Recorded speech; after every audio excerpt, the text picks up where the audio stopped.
Hola, buenas tardes. Bienvenidos a todos.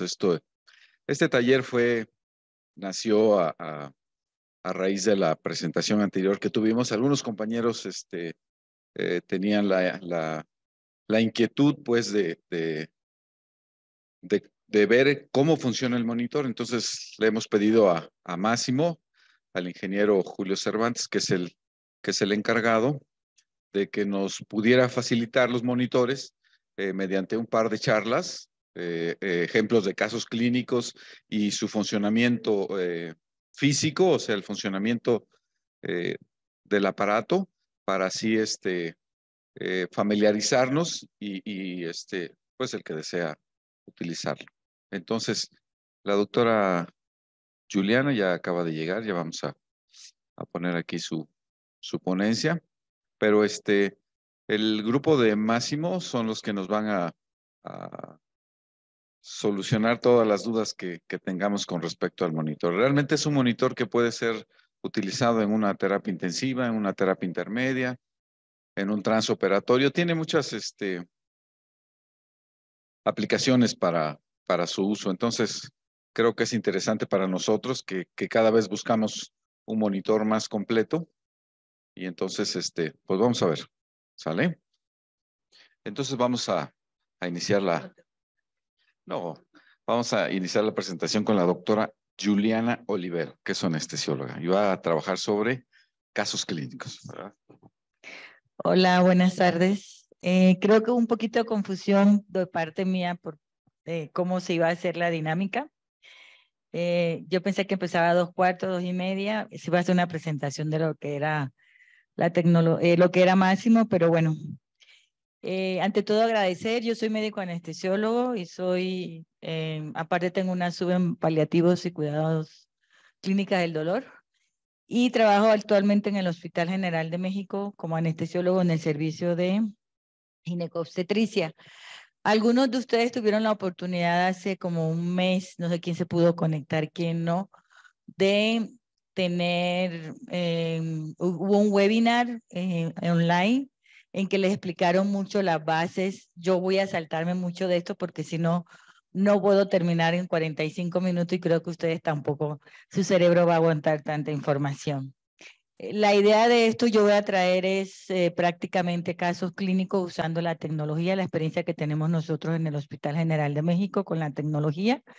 En el servicio de obstetricia, y casi todo el hospital empezamos con hemoglobina no invasiva y todo lo que veremos ahorita, y posteriormente se adquirió lo que es el SedLine. Y en medio, fuera del Hospital General, el grupo de cirugía fetal tenemos experiencia con el uso de SedLine y de Otris. Siempre creo que todo el mundo que oye mis pláticas se va a aburrir porque siempre pongo esta diapositiva, pero esta diapositiva lo que trata es de poder explicar un poco la parte del monitoreo cerebral con la que cuenta la tecnología en el equipo. Yo me voy a enfocar mucho en electroencefalografía procesada de 4 canales y también tiene la manera de poder usar la tecnología de NIRS, que es una tecnología que nos va a hablar de aporte y consumo de oxígeno. Tenemos mucho monitoreo de otro tipo, no voy a hablar porque principalmente voy a hablar de la parte no invasiva. Nada más saber que todo ese monitoreo es continuo y que es no invasivo. Y empiezo con este caso clínico, es un caso clínico de un paciente joven para cirugía de instrumentación. Es un paciente de 32 años y que se le va a hacer una instrumentación con monitoreo de potenciales durante el transoperatorio, por lo que se decide dar una inducción anestésica y una intubación sin el uso de bloqueadores neuromusculares. La técnica anestésica es una anestesia total intravenosa con TCI, remipropo, y se usa la Dexme como adyuvante. Esta es la inducción anestésica. Esto lo van a ver posteriormente cuando pasen de las diferentes mesas, cómo van a visualizar ustedes la parte de los equipos. Y esta es una inducción con un sitio objetivo del REMI de 4 y el propo a 3.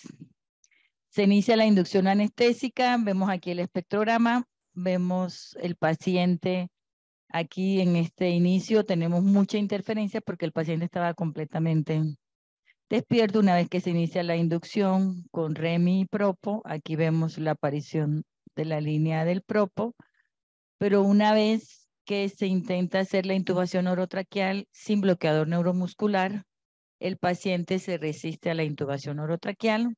Por supuesto, no tenía relajación neuromuscular y lo que decide hacer el anestesiólogo responsable es aumentar la dosis de propofol. Cada vez que se hacía dos intentos de intubación, el paciente se movía. Y son de las prácticas que nosotros tenemos habitualmente, muchos compañeros, es que si se mueve seguramente está despierto, y lo que se hizo fue aumentar la dosis de propofol, y lo que conllevaron fue a un periodo de supresión del electroencefalograma en el paciente para poder realizar una intubación. Aquí vemos una imagen de lo que sería la supresión del electroencefalograma, un brote supresión. Tenemos isoeléctrico, actividad brote y luego isoeléctrico. Y esto es lo que presentaba el paciente por sobredosificación de propo. En este momento, seguramente la indicación no era aumentar el propofol, sino aumentar el remifentanil porque era un estímulo demasiado nociceptivo.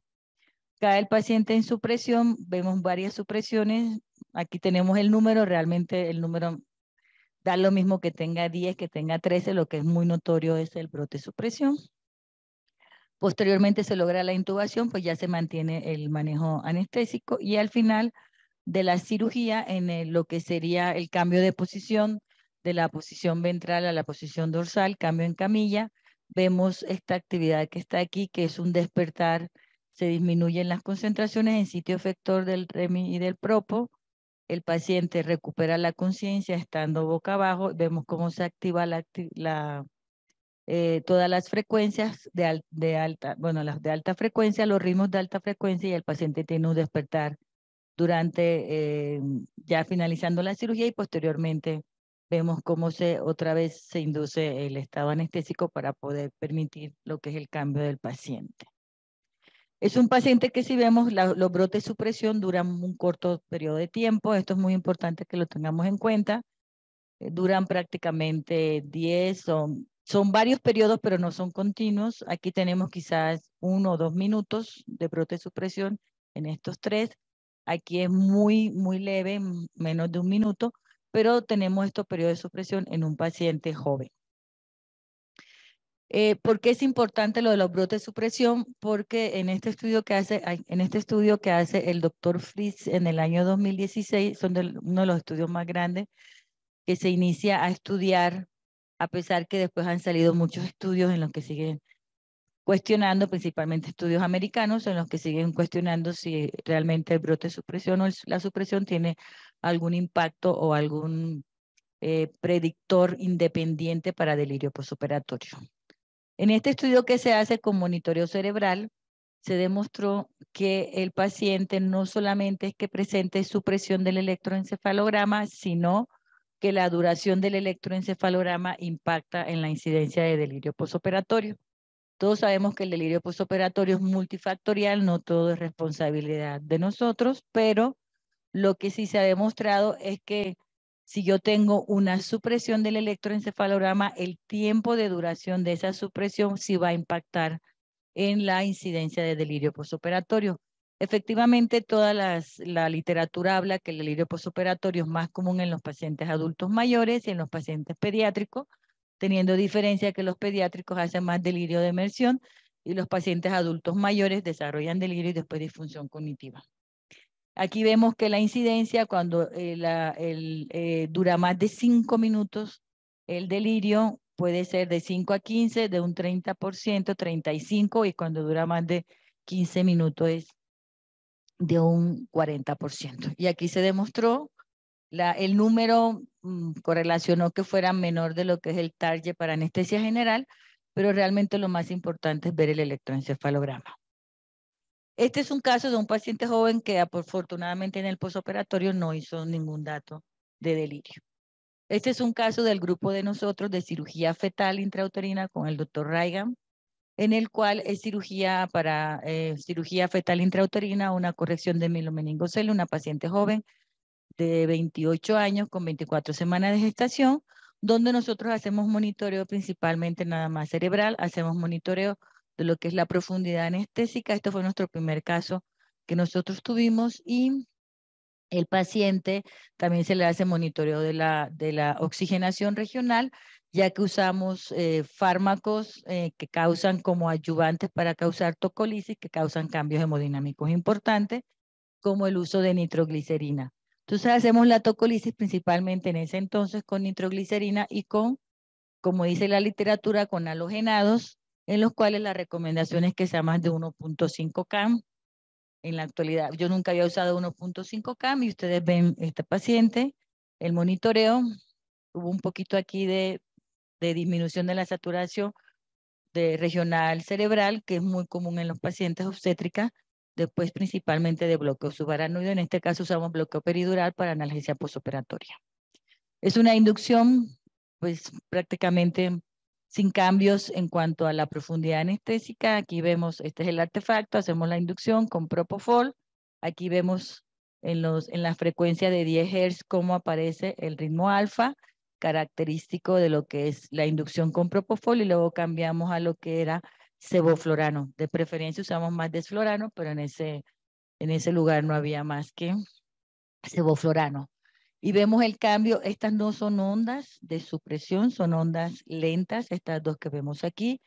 Vemos el espectrograma característico que mencionan de la huella. Aquí tenemos un CAM de 1 y tuvimos que aumentar el CAM a 1.5 en el momento del procedimiento del abordaje a nivel del útero porque teníamos mucha actividad uterina y nada más teníamos nitroglicerina como tocolítico y como dice la literatura, se ayuda a uno de los halogenados para aumentar la tocolisis, aumentamos el CAM a 1.5 y si se dan cuenta lo que tuvimos es mayor enlentecimiento, aquí vemos de las ondas del electroencefalograma y el índice, no sé si alcanzan a verlo todos, empezamos con un PCI bastante aceptable y posteriormente vemos aquí todo el tiempo, que fueron como 30 minutos, 35 minutos, en que el paciente estuvo con un índice del estado del paciente menor de 25.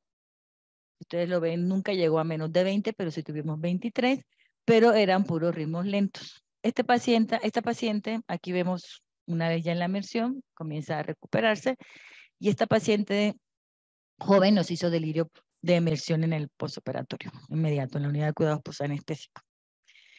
¿Por qué les traigo este caso? Porque la literatura siempre habla de los extremos de la vida, pero la verdad es que los pacientes jóvenes también pueden hacer delirio. En este caso, ella por clasificación del delirio hizo un delirio de emersión y en la literatura ya se ha demostrado que no solamente es el brote supresión en la supresión, sino que aquellos pacientes que presenten predominancia de ritmo delta durante una cirugía van a hacer delirio de emersión.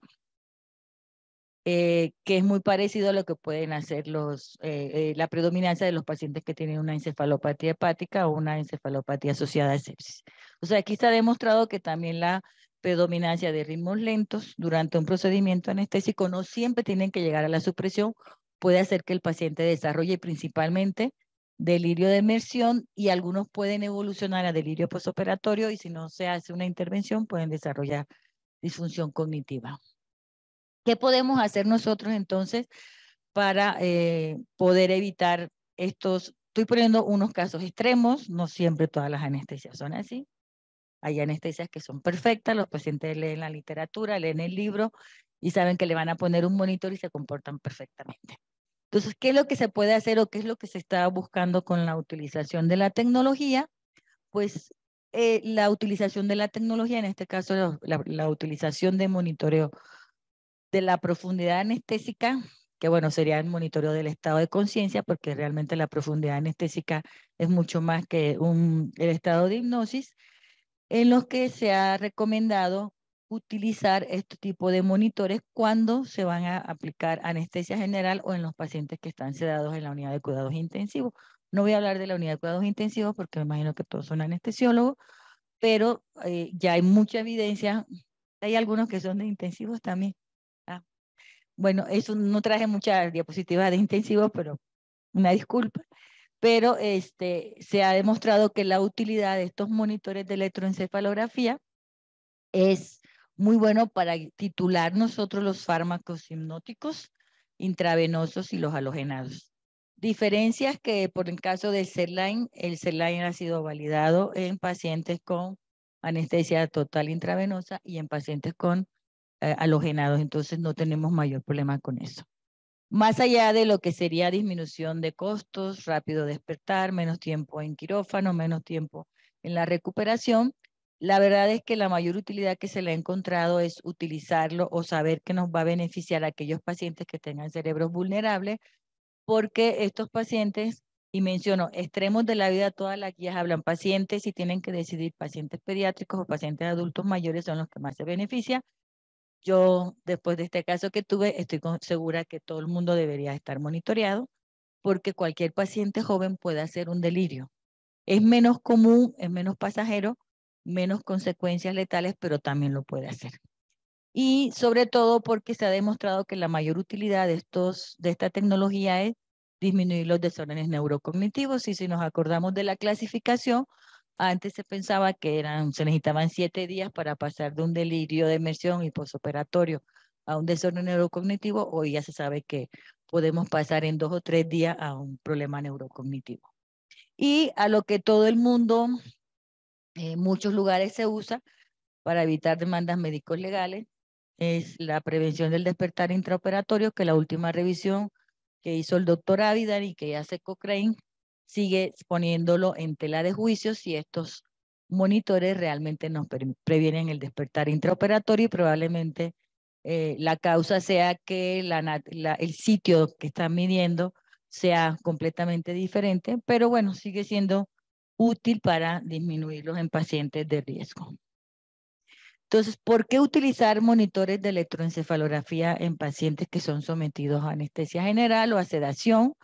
Porque podemos ver muchas cosas. Primero, la mayor ventaja que tenemos es que podemos ver los cambios rápidamente en el electroencefalograma. Podemos hablar de que son milisegundos los cambios una vez que nosotros administramos un fármaco, que es un monitoreo continuo y que nos va a hablar cómo se está comportando en el diferente tiempo que yo tenga un paciente bajo anestesia general o sedación de la unidad de cuidados intensivos, me va a mostrar cómo ese cerebro se va a estar comportando. El pensar que una infusión de 3, 4 horas o una dosis de halogenado de 3, 4 horas, 5, 6 horas, todo el tiempo va a ser estable es quizás un poco erróneo porque el cerebro es dinámico, como es dinámico los procedimientos. Y sobre todo, adicionalmente a esto, cuando uno comienza a ver más allá de solamente usar un monitor para titular la anestesia, podemos ver problemas de cómo está el metabolismo cerebral y podemos ver incluso que este cerebro cuando tiene algún evento isquémico hipóxico también lo podemos ver durante un procedimiento anestésico. Efectivamente, y creo que la razón por la que yo estoy aquí es que esto es un cambio hacia una anestesia mucho más moderna, pero que conlleva también quizás los que llevamos muchos años siendo anestesiólogos, hacer un cambio de cómo veníamos haciendo las cosas. Y no es un cambio, yo creo que es una mejora o tener más herramientas para hacer las cosas de manera mucho más sencilla para nosotros. Primero, entender que son monitores que no nos van a reemplazar. Yo creo que todo el mundo, lo primero que me pregunta, ¿y yo por qué le tengo que hacer caso al monitor? El monitor me va a avisar. No, simple y sencillamente es una herramienta más que tenemos nosotros en anestesia para optimizar lo que estamos haciendo. Alguien me dijo hace 2 días la analogía. Entonces, el monitor tengo que ser como cuando pongo el Waze, que le tengo que hacer caso al Waze. A veces no le hacemos caso al Waze, por lo menos mi marido nunca le hace al 100% el caso al Waze. Pero saber que es una herramienta más, o sea, esto lo que nos va a ayudar es a tomar decisiones. Recibir un entrenamiento adecuado, sí. Creo que esto es una curva de aprendizaje, hay que entender todo lo que hemos pasado de algunas técnicas anestésicas, de algunos monitores, de usar fármacos, hemos tenido una curva de aprendizaje. Eso también nos va a pasar con la tecnología. No quedarnos nada más en tener una titulación a un número, sino en saber toda la información que nos da el equipo y conocer e interpretar. Esto va a ser lo más complicado, porque lo primero que nos van a decir, o sea, ahora que tengo que ver tantos monitores, tengo ahora un monitor que me dicen que tengo que interpretar los ritmos del electroencefalograma, pero hay que interpretarlos de una manera como somos nosotros anestesiólogos, no como neurofisiólogos. Saber que esa información del electro nos van a dar parámetros adicionales para poder nosotros integrar. En caso de que se me complique entender un electroencefalograma, me va a dar otra información que me puede servir y entender el espectrograma.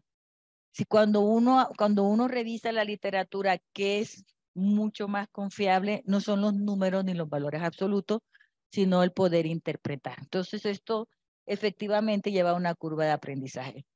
Esto lo dejo aquí porque no me voy a tardar explicando esto, pero esto es lo que yo tengo que entender. ¿Qué son los ritmos y qué función tiene cada ritmo del electroencefalograma? Primer error que me gustaría que nos quitáramos es ningún paciente que ingrese a quirófano despierto va a tener ritmo gamma y beta. Esto es un error muy común que encuentra uno en los libros de anestesia, en los artículos de anestesia. Estos ritmos de gamma y beta solamente aparecen cuando yo recupero un paciente o suspendo las dosis de fármacos y prácticamente es un cese abrupto y el paciente recupera la conciencia.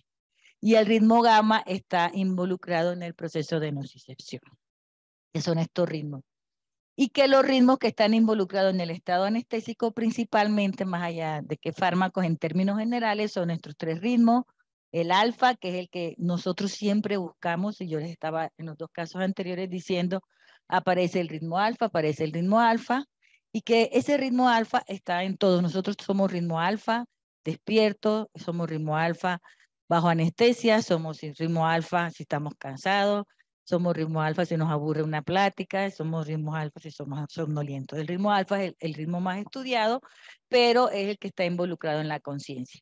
Pero quiero que vean cómo el ritmo teta por sí solo y los ritmos delta se están relacionados con anestesia profunda.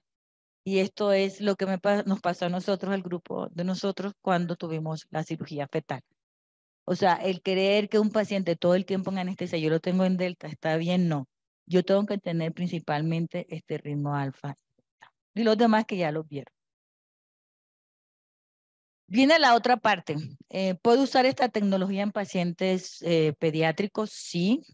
Recomendación de la casa comercial a partir de 1 año, pero la recomendación principal es que tenemos que entender la neurofisiología de un paciente pediátrico. Esto es un paciente de 3 años. Miren este ritmo. Si se dieron una idea, este ritmo es mucho más lento. Este ritmo se parece mucho a este. Es un ritmo delta de un paciente de 3 años. Y vean el número. Porque cuando se comenzaron a usar otras tecnologías en pacientes pediátricos, comenzaron a decir que no concordaban y no se hacían caso, porque los índices de todas las casas comerciales están hechos en pacientes de 18 a 65 años. Entonces, cerebros vulnerables pediátricos y adultos mayores se salen fuera del rango. Entonces, tengo un paciente, yo lo veo aquí, yo hice el análisis, este es un paciente que empezamos la inducción anestésica, hice el análisis con un programa que se puede bajar, se baja el electro del equipo y lo hacemos y veo que este paciente corresponde a ritmos lentos, delta, y aquí veo que es un paciente con ritmos delta. Y me dice el número que el paciente está despierto, pero es un paciente que ya veremos por qué tiene ritmo delta. Luego en paciente en estado anestésico, vean cómo aquí se comprime el espectrograma, me sigue apareciendo que es un paciente despierto y veo aquí un paciente con unos ritmos que corresponden a estado anestésico y un espectrograma bien y vemos que lo que tiene más este paciente es ritmos teta y un poco de alfa. Entonces, lo que yo tengo que aprenderme es esto. Si yo tengo un paciente prematuro o recién nacido, ¿puedo usar la tecnología? Sí, pero yo tengo que acordarme cómo es ese neurodesarrollo de esos ritmos del paciente pediátrico. Empezamos que son pacientes que hasta el año de edad son pacientes que son puros ritmos lentos. Entonces yo tengo que entender, si le voy a dar la anestesia a un paciente pediátrico, que este ritmo lento es normal en él y no tengo que pensar entonces que este delta y teta de este paciente va a ser un problema para él, no, porque él en el neurodesarrollo comienza a hacer maduración también de los ritmos del electroencefalograma. Y de hecho, el alfa, si se dan cuenta, comienza a aparecer al año, pero la frecuencia es mucho menos. El ritmo alfa es de 8 a 12 y este ritmo comienza a ser de 5 Hz. Y conforme va creciendo, todo el neurodesarrollo se va haciendo de los ritmos alrededor del ritmo alfa. Esto es lo importante. Ya después de 13 años ustedes lo van a ver completamente bien definido. Por eso es que van a ver que esto se ve diferente y el número nunca les va a concordar. Y también vamos a ver este efecto en el espectrograma. Miren, este es un pacientito de 3 meses, va con anestesia general balanceada, todo el tiempo de ritmo lento, y vean ese cerebro que lo van a entender después en la práctica, cómo es un cerebro que pareciera que estuviera demasiado sedado, pero no, simple y sencillamente él tiene puros ritmos lentos. Entonces, es un niño de 3 meses, que aunque la casa comercial dice que es a partir de 1 año, no tiene problema nosotros como médicos, los vendedores les van a decir que a partir de 1 año por cuestiones de seguridad sí lo podemos usar, siempre y cuando entendamos cómo vamos a ver ese electro y cómo vamos a ver ese espectrograma. Entonces es un niño completamente con ritmos lentos y vean, todo el tiempo me dice el número que el paciente está muy profundo. Pero ¿por qué él está detectando ritmos lentos? También podemos hacer lo no deseable en los pacientes. Sí, esta es una inducción inhalatoria en una paciente de 2 años. Entonces, ¿cómo voy a ver los ritmos igual que en un adulto? Si ustedes hacen supresión o brote de supresión en un paciente pediátrico, no van a encontrar ninguna diferencia. Es un patrón de electroencefalograma, lo cual se va a ver igualmente, sea paciente adulto, sea paciente pediátrico, sea paciente adulto mayor, un paciente en una inducción anestésica. Esto es una supresión, un brote de supresión. La diferencia, pues que el tiempo de duración habitualmente en ellos es mucho más corto y se entiende por el perfil farmacológico.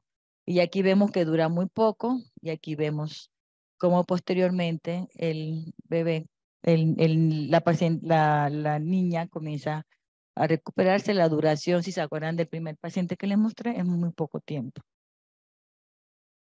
Alguien me dijo, ¿cómo le voy a poner a una cirugía de 1 hora un monitor, 40 minutos, si hago inducción inhalatoria? Esto es una inducción inhalatoria y es una inducción común que todo el mundo acostumbra a hacer día a día, pero no acostumbra a ponerle monitor a un paciente pediátrico. Ahora viene el otro extremo, paciente de 78 años sometida a cirugía, 78 años, vamos a ver, esta señora tenía cerebro de joven, porque cuando buscamos en la literatura, ella debería tener mayores cambios en el electroencefalograma, pero bueno, esta señora a los 78 años tenía un cerebro de joven. Vemos en la inducción anestésica, vean esta señora cómo es notorio el ritmo alfa.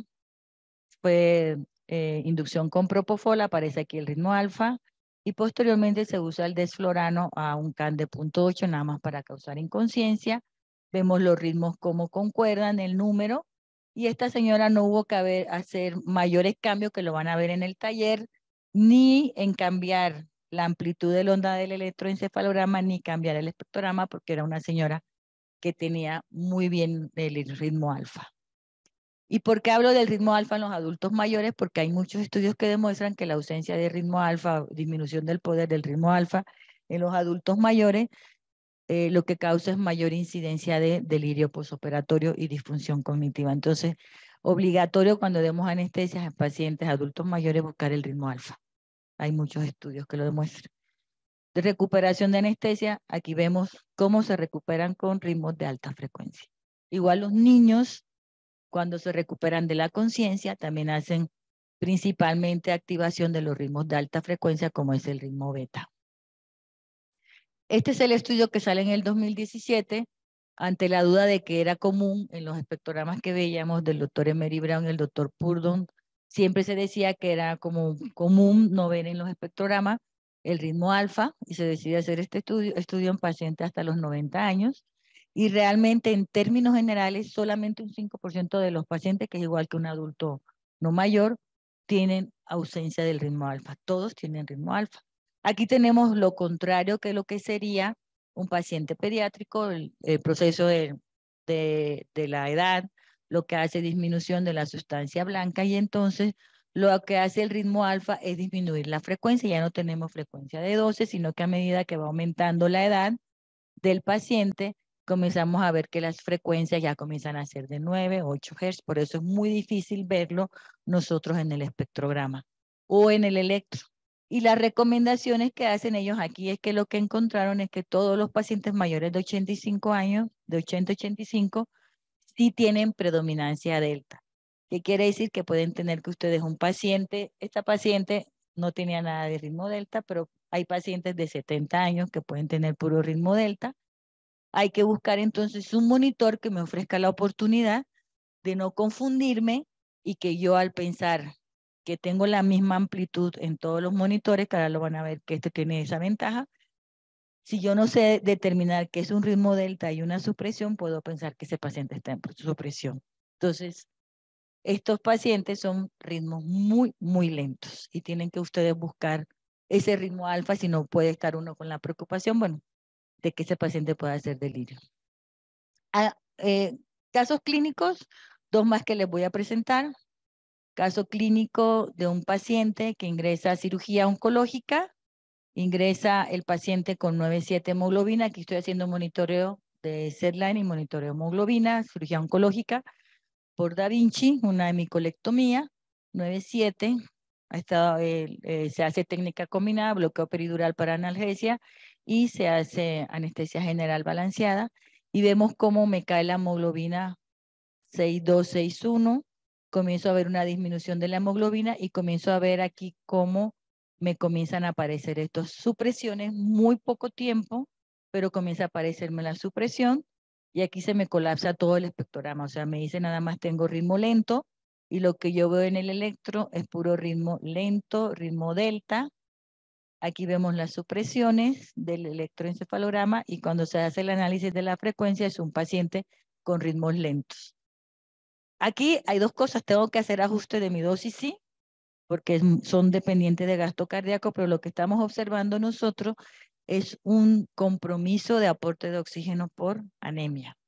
Entonces, aquí tengo dos factores que me lo están haciendo que pareciera un paciente sobresedado y no, lo que tengo es un paciente con una hipoperfusión secundaria a una hipovolemia y secundaria a una disminución del aporte de oxígeno. Hubiera sido ideal tener el NIRS, pero en ese momento no lo teníamos. Y si yo me dejo guiar por este número de 67, probablemente hubiera puesto más dosis, llegando haciendo mayor compromiso cerebral en el paciente y lo que teníamos era una hipoperfusión. Estas son de las cosas cuando uno tiene tiempo utilizando la tecnología que puede sacarle mayor provecho. Aquí me estoy viendo yo que tengo un problema del metabolismo. El electro es mucho más rápido que el NIRS en detectar cambios a nivel cerebral. Paciente con, decía yo, el ritmo gamma está involucrado en la nocicepción. Espero que me esté oyendo el doctor Omar, que fue mi residente, porque esta inquietud nos salió a los dos cuando comenzamos a ver que habían pacientes con adecuado estado anestésico. Yo veo las ondas del electroencefalograma. Esto es un ritmo alfa. Es un paciente con ondas del electroencefalograma, con ritmos de paciente adecuadamente anestesiado, pero que se me eleva el número y me hace esta actividad de alta frecuencia que pareciera una actividad de un paciente que se está recuperando de la conciencia. Vean lo típico cuando dan el bolo de propofol, la línea del propofol en el espectrograma aparece entre 3 o 5 minutos, y es un estudio que hizo el doctor Pablo Sepúlveda en Chile, que es diferente que cuando hacemos TCI, infusión, la TCI desde un inicio se ve la diferencia cuando ponemos un bolo de propofol, pero aquí veo la aparición del ritmo alfa. Y este despertar, que se considera despertar beta, los artículos, uno se pone a buscar, comienzan a salir desde hace 2, 3 años, donde se ha encontrado que el ritmo gamma inicia la vía nociceptiva cuando detecta nocicepción, y posteriormente el feedback lo hacen el ritmo beta y el ritmo gamma. De hecho, puede desaparecer el ritmo alfa. Esto, ¿por qué sabía que era nocicepción? Porque me aparecía cada vez, era una cirugía de una artroscopía, el paciente no quiso bloqueo, entonces se dio anestesia general. Tenía monitoreo de TOF porque me parece el 17 y eso lo van a ver. Esto no es monitor de TOF, eso es electromiografía pura y dura de los músculos frontales. Entonces, lo que yo sabía era que esto se presentaba esta actividad beta cada vez que el paciente tenía un estímulo nociceptivo. Posteriormente le pusimos un bolo de fentanilo y se acabó el problema. Entonces, siempre que vean un despertar en el transoperatorio, hay que hacer la correlación si es realmente que yo hice una modificación en mi dosis de hipnótico o es que es nocicepción. Pacientes también que tengan aumento de la presión intracraneana. Este es un paciente, bueno, esto es uno de los talleres que hacemos con el doctor José Antonio Carmona, que yo formo parte de Neurocríticos, en donde hacemos estos talleres con cerdo. Y vean, se monitoriza el NIRS y se monitoriza el electroencefalograma. Vean cómo cuando se aumenta la presión intracraneana, inmediatamente vemos los cambios de la supresión en el electroencefalograma mucho más rápido que cuando que la caída del NIRS. Entonces, todo lo que tenga que ver con afectación a nivel de flujo, a nivel de metabolismo, a nivel de hipoxia, se puede ver en el electro, no solamente cuánta dosis de propofol va a tener el paciente. Ya la otra parte sería, porque tengo nada más 45 minutos, la otra parte sería el monitoreo con Rainbow, la tecnología que se usa con un oxímetro de pulso, que es un monitoreo continuo y no invasivo, y que es un sensor que se coloca de oximetría y que nos va a dar parámetros como de oximetría, típico de oximetría, como es la oximetría de pulso, la frecuencia de pulso, el índice de perfusión, el índice de variabilidad pletismográfica y la frecuencia respiratoria tomada del pulso. Pero se adicionaron diferentes longitudes de onda, por eso se llama Rainbow, tiene más de 7 longitudes de onda este sensor, junto con el software que se encuentra en el equipo, y nos da otros parámetros como sería la hemoglobina no invasiva, como sería el índice de reserva de oxígeno, también da la metahemoglobina, pero la metahemoglobina y lo que sería la carboxihemoglobina se usan en otro ámbito más que en quirófano. Y nos da otros parámetros como la frecuencia respiratoria acusta, contenido de oxígeno, y este nuevo parámetro que se llama mejorado el PBI, nada más que la diferencia es que yo para ver este parámetro modificado del PBI, que se supone tiene menos variabilidad, tengo que usarlo con un sensor de hemoglobina, mientras que el PBI convencional que todo el mundo conoce se puede usar con un sensor de hemoglobina y se puede usar con un sensor de oximetría. Y esto es algo que quiero que todos aprovechen porque creo que ustedes en el grupo tienen el sensor de oximetría ya lo tienen, lo adquieren desde que el paciente ingresa a quirófano, que es un sensor de oximetría por donde entre que lo va a continuar. Si ustedes nada más quieren leer PBI, que veremos ahora qué es lo que mide, ustedes lo pueden medir con un sensor de oximetría nada más y no hacen un gasto extra. Que me ha tocado en quirófano que llega con el sensor el paciente y dice, no se lo pongo porque no me va a leer nada. Pues sí, les va a dar oximetría, les va a dar índice de perfusión y les va a dar PBI, frecuencia de pulso. Y el índice de perfusión, que es una variable muy buena en pacientes para ver estados de choque. Empecemos con el monitoreo no invasivo. Traigo la guía, la verdad es que quise sintetizarlo mucho, es demasiada información para todo lo que pueden ver en el equipo, pero empecemos con la hemoglobina no invasiva y con el PBI. Estas son las primeras guías que salen en el 2017 para utilizarla. Estas guías nos enfocan a los pacientes que tienen mucho riesgo de hemorragia masiva o severa en el transoperatorio. De las dos cosas que mencionan es que sí hay que hacer una reanimación agresiva, pero hay que evitar hipervolemia. O sea, es como un acelere y un freno para cuando nosotros reanimamos. Que son las guías que recomiendan la resucitación hemodinámica con monitoreo hemodinámico dinámico inicialmente y que de preferencia no sea invasivo y monitores de gasto cardíaco, porque hay que diferenciar qué es lo que mide cada uno de los monitores.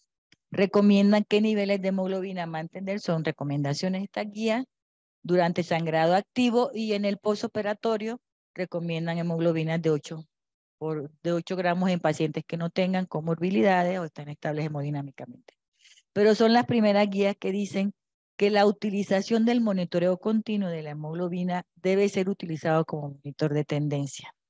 Esta es la parte que nosotros ya tenemos en el hospital 8 años con la tecnología de hemoglobina, empezamos realmente con hemoglobina y este es un cambio en que nos costó mucho, porque es que el número de hemoglobina sale bien grande y la tendencia es una linecita roja, entonces es muy difícil como que uno dejar de lado el número. Entonces lo que tiene que saberse es que es un monitor de tendencias. Al ratito le van a explicar los ingenieros cómo es que se va a ver. La primera pregunta que se van a hacer los que no han tenido la oportunidad de utilizarlo es, Nosotros empezamos a usarlo cuando prácticamente Máximo había sacado la tecnología, a los 2 años de haber sacado la tecnología. No había tantas mejoras en el sensor como lo hay ahora. Y el primer estudio que se hace en el 2010, que se hace con una revisión, los sensores tienen una revisión y eso significa que tienen una mejora en cómo funciona el oxímetro de pulso para leer hemoglobina. Nosotros empezamos con la revisión E. Este estudio que se hace en el 2020, que es un estudio multicéntrico, que se hace tanto en California como en Florida, tiene la revisión K. Ahorita va por la revisión O. Esta revisión era muy buena. Y lo que se quiere ver es si la hemoglobina, cuando se comparaba con otros monitores que se usan en cirugía, como serían, se llaman prácticamente el HemoQ, la gasometría, querían ver si tenía, si todos se comportaban de manera igual. A veces me dicen, quiero comparar la hemoglobina con gasometría. No, uno tiene que comparar siempre con el estándar de oro. No hay ningún estudio que compare la hemoglobina no invasiva con gasometría ni con HemoQ. Bueno, con HemoQ sí hay uno, pero no con gasometría porque se tiene que comparar con el estándar de oro como se hicieron en este estudio los tres, que es la hemoglobina no invasiva, y se usó en todas las cirugías con riesgo de sangrado. ¿Qué quiere decir? Que la mayor indicación de utilizar la hemoglobina no invasiva y continua es en aquellos pacientes que tengan riesgo de sangrado. O sea, yo protocolizo qué paciente tiene riesgo de sangrado o en un sangrado inesperado. Esas son las indicaciones. Tampoco se le va a poner hemoglobina a todo el mundo, aunque uno quiera, si no van a sangrar, no tienen realmente mayor indicación. Y este es el comportamiento de la hemoglobina no invasiva, que vemos que lo que se encontró en cuanto a su precisión, que es la primera pregunta que se tienen que hacer todos, es normal, es que encontramos una diferencia más o menos 1 gramo. Cuando pasen, para no detener mucho, cuando pasen donde esté la hemoglobina, le van a explicar qué es lo que afecta a la medición de la hemoglobina, porque acuérdense que al final es tecnología y la tecnología a veces no tiene palabra de honor en los pacientes. Entonces, es más o menos 1 gramo de lo que esté mostrando el equipo. Si lo comparamos con la gasometría, es muy parecido el comportamiento y el HemoQ. ¿Qué es lo que tenemos que ver? La tendencia, y vuelven a repetir este estudio, lo importante es la tendencia para tomar alguna decisión. Esto no va a decidir quién va a transfundirse o no. Esto es una herramienta para el anestesiólogo que él tiene que ver con todo el entorno clínico, con todo lo que está pasando en quirófano para saber qué decisión tomar. Lo más recomendable y lo más que hacemos nosotros en el Hospital General es siempre pedir una gasometría antes. O sea, esto no va a evitar que si usted tiene dudas en transfundir o no, tome un examen de laboratorio, o central o una gasometría, nosotros tomamos una gasometría. Entonces, si yo quiero verlo como tendencia en un paciente que empieza con una hemoglobina de 12, está sangrando y veo que ya la hemoglobina, el valor me comienza a bajar a 9 y comienzo a tener cambios más rápidos de 0.5, inclusive la recomendación que se tome una gasometría, pero no para comparar la hemoglobina, sino para ver los cambios que tengamos en pH, en bicarbonato y en exceso de base. Porque en tendencia sí lleva muy buen comportamiento la tecnología. Y acuérdense, esto no va a evitar que tomen una muestra de sangre, porque lo primero que queremos es decir, no, ¿para qué quiero usar una tecnología que luego me va a decir que tome una muestra de sangre? Pero si yo llevo un sangrado de 2, 3 litros, pues por lo menos que puedo hacer es tomar una muestra de sangre. En este estudio lo que se quiso también fue en cirugía ortopédica. Hay muchas cirugías, pero en este estudio lo que se quiso demostrar fue si había algún impacto utilizando el PBI con la hemoglobina y si había también exactitud en la hemoglobina durante pacientes con hipovolemia en el intraoperatorio, secundaria a una hemorragia severa. Y si se dan cuenta, el performance es igual, la diferencia no es mucho entre el laboratorio central y la hemoglobina. El otro parámetro, no puedo detener mucho en la hemoglobina que se está utilizando, es el PBI. El PBI es un monitoreo es índice de variabilidad pretimográfica, es un parámetro para ver respuesta a volumen y lo único que le va a decir es si el paciente es respondedor o no respondedor. De hecho, en esta revisión del 2016 que se hacen de todas las tecnologías disponibles en el mercado, vemos que la diferencia con otras es que el PBI nada más le va a decir póngale líquidos o no le ponga líquidos. No va a medir otra cosa. Y ha sido validado la tecnología con la línea arterial, con la BPP.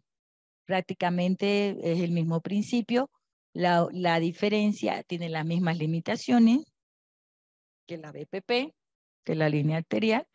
Lo único es que el PBI, la tecnología usa el índice de perfusión para sacar el valor. ¿Cuál es el valor?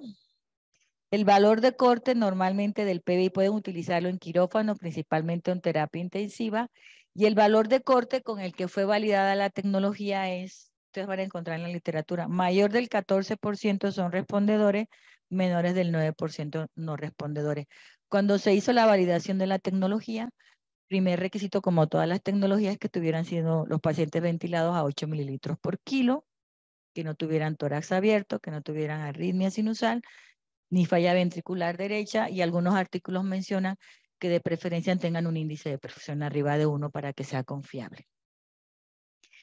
Este estudio es una manera de que si nosotros queremos hacer una correlación entre hemoglobina y PBI durante el transoperatorio, podemos hacerlo con este flujograma que desarrollaron. Este estudio se hizo en Francia por el doctor Cross y es el estudio más grande que existe para medir mortalidad a 30 y 90 días utilizando la tecnología de PBI con hemoglobina y adicionalmente, yo no lo traigo, también monitoreo de la profundidad anestésica. Ellos utilizaron en todos los pacientes monitoreo de profundidad anestésica y se dio seguimiento transoperatorio, cuidados postanestésicos y terapia intensiva. Entonces, lo que se mencionaba es un estudio francés, entonces que si yo tenía un paciente con sangrado activo, ellos siguen las guías europeas, tenía que mantener el monitoreo con hemoglobina entre 7 o 9 gramos si teníamos al paciente sangrando. Y el PBI, ellos hicieron 3 cortes, menor de 9, no le den líquido, es un paciente que no va a responder. Tendremos que utilizar fármacos para saber si, para aumentar lo que sería el gasto cardíaco.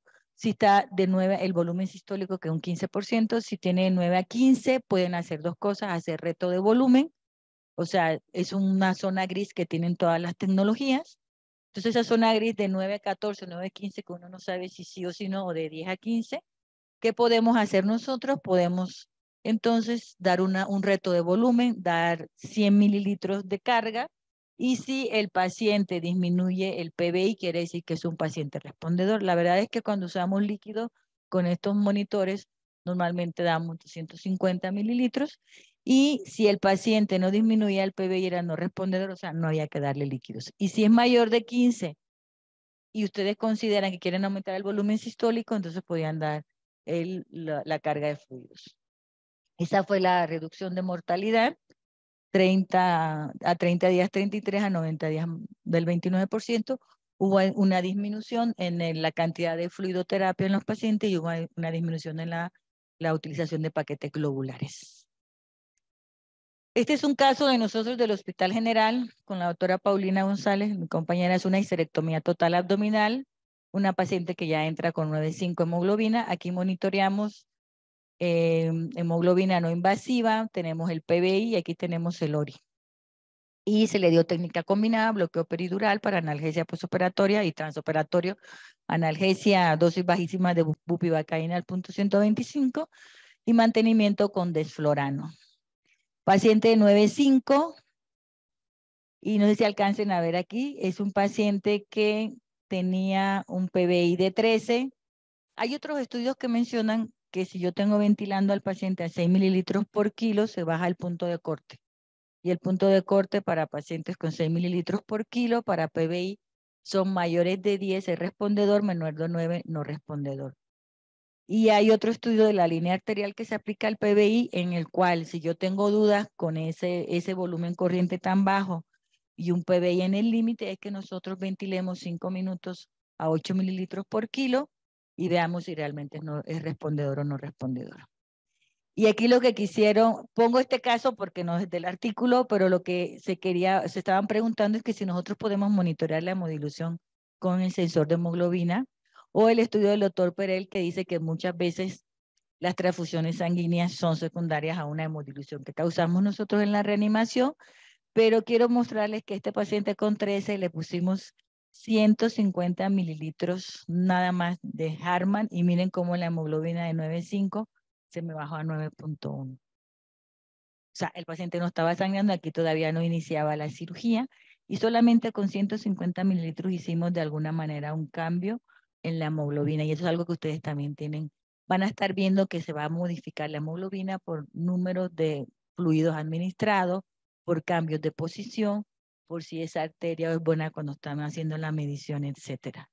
Y se saca en este estudio que si nosotros podemos medir la hemodilución, se hace de manera invasiva o no invasiva y vemos los cambios a nivel del volumen central y realmente se encontró una buena precisión de la hemoglobina no invasiva, se hizo con la hemoglobina no invasiva, una buena precisión del valor de hemoglobina cuando nosotros hacemos hemodilución. Y esto hay que tomarlo en cuenta cuando estamos usándolo en pacientes que sangran. ¿En qué otra área se está haciendo, utilizando la tecnología? En todos aquellos hospitales que tengan el programa de Patient Blood Management.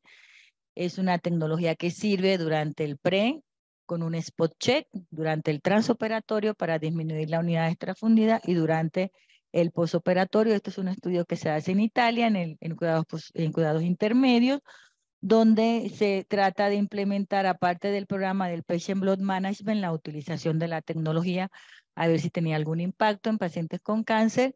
Y aquí pueden ver cómo después de la implementación, primero se hace una educación y después de la implementación de la hemoglobina no invasiva, vemos cómo hay una disminución en la utilización de los paquetes globulares. Esto es lo que hacemos nosotros, no traigo todavía mi estudio publicado, ya lo llevamos a un congreso, pero esto es un caso que tuve yo en una cirugía en la nocturna donde un paciente joven llega con un embarazo ectópico roto en época de pandemia, ya con 8.4 de hemoglobina, no estaba hemodinámicamente inestable, de hecho se tardó en resolverse el cuadro porque la paciente estaba completamente bien y no habían hecho bien el diagnóstico, ingresa con 8.4 y en la cual el desangrado total fue de 1.000 mililitros, ella tenía en cavidad 850, se monitoreó con la hemoglobina no invasiva, aquí tengo el ORI, el PBI, teníamos monitoreo de gasto cardíaco no invasivo, monitoreo cerebral y monitoreo de NIRS, porque también la tecnología de NIRS nos sirve para ver en qué momento podemos también es necesario la transfusión del paciente. Estaba el monitoreo cerebral. La paciente terminó, aquí vemos una vez que abren cavidad, se me sube el PBI a 39, hacemos reanimación hemodinámica con cristaloides, se le puso nada más 300 mililitros, quedamos negativo, ella sangró 1.000 y yo pasé nada más 850 mililitros. Aquí no puse el monitor de gasto cardíaco, pero teníamos monitor de gasto cardíaco y vemos cómo esta paciente bajó 8.3, no vimos lo de la hemodilución como en el otro paciente porque era una paciente que ya tenía bastante sangrado en cavidad, no hubo cambios a nivel ni del monitoreo de profundidad anestésica, aquí vemos los ritmos alfa, y ni en cambio en el NIRS, y la paciente termina de quirófano sale con 7.9, decidimos no hacer la transfusión, el paciente joven y se va a su casa con hierro oral y máxime que era época de pandemia y no había un paquete globular para todo el hospital general. Y me dijeron, trate de no usarlo, bueno, trate de no usarlo. Entonces, esto pudiéramos decir que es un manejo de un paciente con Patient Blood Management en el hospital. Y así es como lo hacemos nosotros en el servicio de gineco, de establecer a todos los pacientes con riesgo de hemorragia obstétrica, colocamos inicialmente el sensor. Y empezamos con la hemoglobina, la diferencia con el laboratorio central era de 0.2, pero siempre empezamos la medición o el monitoreo con la hemoglobina con la que ingresa el paciente a quirófano y no con la que viene del laboratorio porque podemos tener cambio hasta en tiempo de toma de muestra. Y ya para terminar, voy a dar lo del índice de reserva de oxígeno, que es un índice que vamos a ver cómo funciona. Es un índice que nos va a hablar de hiperoxemia moderada o hiperoxemia severa. Es un índice que se hace la medición con el sensor de hemoglobina. Se tiene que hacer con el sensor de hemoglobina y el principio tiene que ver con la ley de Fick y la concentración arterial de oxígeno. Y es un monitor que funciona, si no me quiero detener mucho, de la oximetría de pulso de máximo, Máximo, acuérdense, lee oximetría arterial y lee oximetría venosa. Por eso ustedes en la hemoglobina pueden tomar la medición venosa o arterial. Siguiendo la curva de disociación de la hemoglobina, acuérdense que cuando llegamos nosotros a una oxigenación de arriba de 90, tenemos en promedio una presión arterial de oxígeno cuando tenemos 90-91 de 70 milímetros de mercurio, y posteriormente hay una meseta. ¿Qué quiere decir? Que cuando tenemos 92, 93, 94 hasta 100% de saturación, se pierde la linealidad con la presión arterial de oxígeno. E igualmente, cuando tenemos nosotros saturación de menos de 90 en el oxímetro de pulso, podemos tener antes de tiempo una PaO2 de 50, que ya es una PaO2 que es bastante deleteria. Entonces, ¿qué pasa con la oximetría o el sensor de hemoglobina? Una vez que él se queda en la meseta de la medición de la oximetría de pulso, entonces el mismo oxímetro comienza a leer la oximetría venosa.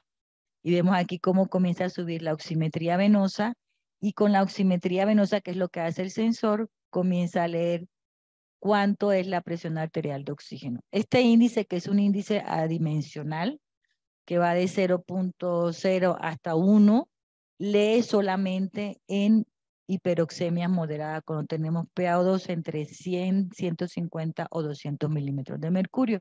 Porque, ¿qué pasa con el sensor en la oximetría venosa? Una vez que me lee hasta 200, también hace lo mismo que el arterial, se queda en una meseta. Entonces, nosotros llega un momento que no, con el ORI no podemos, sabemos que pueden estar con hiperoxia, vamos a ver cuál es el punto de corte, o tenemos que saber que está con hiperoxia moderada.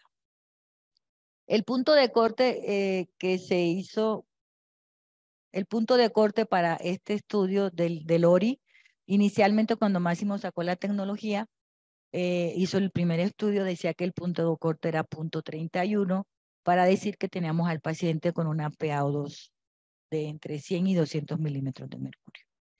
El último estudio que hizo el doctor Yoshida, que es un grupo japonés que es el que más ha estudiado el ORI, encontraron en este estudio del 2019 que el punto de corte para el ORI actualmente es de 0.21. ¿Qué quiere decir esto? Yo comienzo a hacer mi maniobra de preoxigenación, coloco el sensor para leer ORI, ahorita veremos cuáles son las indicaciones. De hecho, la sigla significa índice de reserva de oxígeno. Lo que me está midiendo a mí es el tiempo una vez que yo hago y aumento el oxígeno en la capacidad residual funcional, el equipo me va a mostrar cuánto tiempo se va a tardar en acabarse esa reserva de oxígeno en la capacidad residual funcional del paciente. Cuando yo inicio mi maniobra de preoxigenación y antes de hacer la intubación, cuando yo llego a un punto de corte de 0.21, me está diciendo que el ORI está, 0.21 me está diciendo que tengo una PaO2 entre 100 y 200 milímetros de mercurio, una hiperoxia moderada, y yo puedo hacer de una manera segura la maniobra de intubación. ¿Qué es lo que voy a estar yo viendo o que tengo que estar pendiente, que yo puedo setearlo? Cuando yo tengo disminución del ORI a menos de 0.2, me está avisando primero que el oxímetro, acuérdense que el oxímetro no es un buen indicador de hipoxia en los pacientes. Cuando ya por la curva de disociación, cuando el paciente se desatura a menos de 90, ya puedo tener una PaO2 de 50 milímetros de mercurio. Entonces él me va a avisar hasta 2 minutos antes que el oxímetro que el paciente ya no tiene reserva de oxígeno, y yo tengo que tomar una decisión dependiendo qué es lo que estoy haciendo. ¿Cuáles son las indicaciones? Ahorita le regreso al caso. Si yo voy a dar anestesia general, estoy preoxigenando adecuadamente al paciente, y esto es una muy buena técnica para enseñar a los residentes a preoxigenar adecuadamente. Si yo estoy haciendo una preoxigenación adecuada, entonces mi ORI tiene que subir. Si mi ORI no sube, quiere decir que yo no estoy haciendo una muy buena preoxigenación y no voy a tener ninguna reserva de oxígeno. Mayores indicaciones de la tecnología en pacientes que tienen disminuida la capacidad residual funcional y que tienen mucho aumentado el VO2, pacientes obstétricas, pacientes embarazadas y los pacientes pediátricos y pacientes con intubaciones difíciles. Es una herramienta útil para nosotros hacer medidas adicionales de preoxigenación, para modificar nuestra preoxigenación y para saber cuánto tiempo tengo de seguridad para intubar al paciente. Una estimación segura de apnea Si no logro intubar al paciente y ese ORI se me cae a 0, no tengo que esperar que se caiga a 0, hay que volver a ventilar. Aunque el oxímetro diga que tengan 95, hay que volver a ventilar. Eso va a ser muy difícil porque ven el oxímetro y ven el ORI y dicen, no, le hago más caso al oxímetro. Acuérdense, el oxímetro tiene un retraso hasta de 3 minutos y una vez que se cae menos de 90 ya tenemos una PO2 de 50. A mí cuando comencé a usar la tecnología, lo primero que yo decía, bueno, un sensor de hemoglobina y nada más para intubar, luego qué voy a hacer en el intraoperatorio. Este estudio que hizo el doctor Belda, que es del Clinic de Valencia, él es el que más ha hecho estudios con el ORI, dijo, bueno, una vez que yo intubé a mi paciente, puedo en el intraoperatorio para detección temprana de hipoxemia y hiperoxia, o sea, si yo tengo arriba de 0.3 de ORI, ya perdí esa linealidad. O sea, 0.3 no significa que tiene 300, significa que puede tener 300, 400, 500. Arriba de 0.3 tenemos un paciente que no sabemos, ya se pierde la linealidad y ya tenemos un paciente con hiperoxia severa. Para verificar tubo endotraqueal o titulación individual de FIO2. Para monitorear si yo quiero hacer maniobras de reclutamiento alveolar para titular de manera individual el PIB o para hacer cambios en el ventilador y monitoreo de la oxigenación antes de la extubación. Y en el postoperatorio, en pacientes de riesgo, o sea, yo en pacientes de riesgo de pronto cirugía bariátrica, paciente con obesidad mórbida, lo puedo usar, no lo voy a poner a todo el mundo en la recuperación, excepto que haya monitoreado la hemoglobina y lo puedo llevar a la sala de recuperación para ver si tenemos que reintubar, hacer ventilación no invasiva o aumentar la FIO2. Y les traigo ya por último este ejemplo. Este es una paciente, cirugía de 10 horas, fue una cirugía secundaria, una endometriosis en el IMPER. Aquí tenemos la hemoglobina, le digo que tienen que leerlo con el sensor de hemoglobina. Hasta ahora en México no ha llegado otro sensor que el de hemoglobina. Esto es lo que yo les hablo de tendencia. Miren cómo no se modifica la tendencia de hemoglobina y vemos aquí la inducción con FIO2. Aquí se hace la parte de monitoreo de profundidad anestésica. Aquí vean que sube el ORI. Aquí se me cae el ORI a 0. Se tardó la maniobra de intubación. No sé si alcancen a ver cómo se cae el ORI. Posteriormente se vuelve a aumentar y aquí se hace la inducción con FIO2 y cuando llegó a 0.12 se decide en el transoperatorio, decide el anestesiólogo, no es que yo uso FIO2 al 40%. Uso FIO2 al 40% y posteriormente teníamos 0.24. Cuando tomamos la gasometría estaba en el límite y posteriormente se decide aumentar a una FIO2 de 60% y miren cómo me sube el ORI a 0.45. No traje todo el caso, posteriormente se vuelve a bajar la FIO2 a 40 porque teníamos 0.45, ya teníamos hiperoxia. Entonces, esto es algo como que es dinámico, yo tengo que ir viendo si subo el PIB, si no subo el PIB, si modificó. En el caso de nosotros de las pacientes obstétricas de hemorragia obstétrica o con cirugía que va a ser con riesgo de sangrado, pues prácticamente al momento de la intubación todas se quedan sin reserva de oxígeno. Entonces, esto sería todo de mi parte. Les agradezco la atención. No sé si hayan preguntas y creo que terminé a tiempo. Hola, muy buenas tardes a todos. Mi nombre es Elene y soy especialista clínico de Masimo. Vamos a tratar durante este corto periodo la parte técnica de los equipos, de todo lo que ya platicó la doctora, cuestiones más técnicas, algunos tips, algunas cosas que nosotros podemos revisar en el día a día durante su cirugía y durante el uso de los equipos. Permítanme un segundito.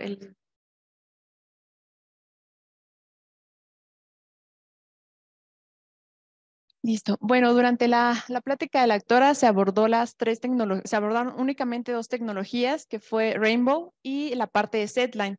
Traigo un poquito de información acerca de la parte de oximetría regional en cuestiones técnicas que también podamos revisar rápidamente en casos de que ya la hayan utilizado o tengan alguna duda o alguna pregunta respecto a esta tecnología. Pero es básicamente como nosotros conformamos nuestro equipo, el equipo por la parte negra. Aquí está. El equipo que tenemos aquí lo llamamos root. Tiene una capacidad de crecimiento, es decir, nosotros podemos utilizar desde una sola tecnología hasta las 3 tecnologías al mismo tiempo. No es impedimento que tengamos o forzosamente que tengamos que utilizar las 3, pero es posible.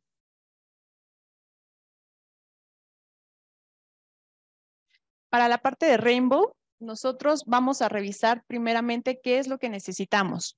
Nosotros vamos a utilizar el equipo llamado Radical 7, que lo podemos ver en la imagen. Es un equipo que también nosotros vamos a poder utilizar como monitor de traslado. Es un equipo que en la parte de arriba tiene un seguro, aquí, y lo podemos desprender del equipo root para que en caso de alguna cirugía se pueda trasladar a la terapia intensiva y podamos continuar monitorizando al paciente. Ahí lo pueden ver ahorita en las mesas, se encuentra integrado. Posteriormente vamos a necesitar el cable de paciente, que lo vamos a tener en la parte de aquí. Y por último vamos a utilizar un sensor Rainbow. La marca nos indica que es adulto neonatal, es decir, vamos a poder utilizar con un solo sensor todos los rangos de peso, desde un paciente neonatal hasta un paciente adulto. En la parte de aquí abajo del Radical 7, ustedes van a poder observar algunos botones. El primero es el botón de encendido. Son dos equipos independientes que se pueden fusionar entre sí, pero primero vamos a hablar primeramente del botón de encendido del Radical 7, que es este. Posteriormente vamos a tener un botón de acceso de perfiles en donde nos vamos a poder configurar el tipo de paciente, paciente adulto, paciente pediátrico o paciente neonatal. También vamos a tener aquí la parte de silenciar alarmas y este cuadro que podemos ver aquí es la parte del home o regresar a la pantalla principal únicamente del Radical 7. El sensor que tenemos aquí también lo podemos encontrar en las mesas. Antes de continuar, nosotros contamos con guías rápidas, con documentos, todos los estudios que la doctora mencionó previamente en caso de que se encontraran interesados en revisar un poquito más esta parte. Vienen los datos de mi compañero, él podría canalizarlos con lo que ustedes pudieran estar interesados. Alguna duda, alguna pregunta, algún acompañamiento, lo que ustedes deseen, más información clínica, con todo gusto.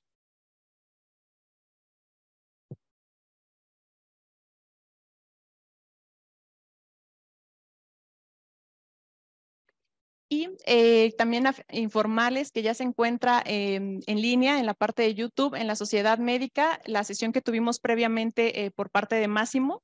Aquí se encuentra el link y lo pueden encontrar entrando directamente. Fue en la sesión de noviembre. Ya también está disponible en línea.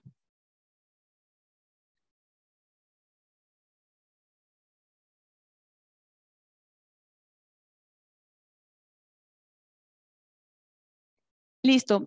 Ahora vamos a ver la integración. Nosotros podemos conectar el equipo Radical al equipo root.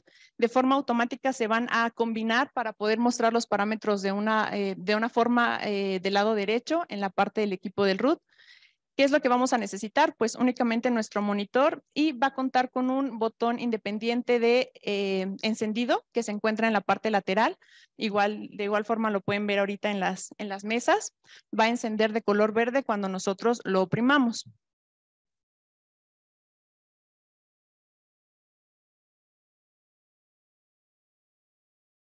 Nuestra tecnología es una tecnología no invasiva. La colocación correcta del sensor es lo que nos va a dar la pauta para que nosotros podamos tener lecturas precisas durante la monitorización de nuestros pacientes. Tenemos algunas indicaciones, algunas guías que podrían ayudarles a ustedes en la colocación del sensor. De primera instancia, nos marca que el sensor debe colocarse en el lecho unguial.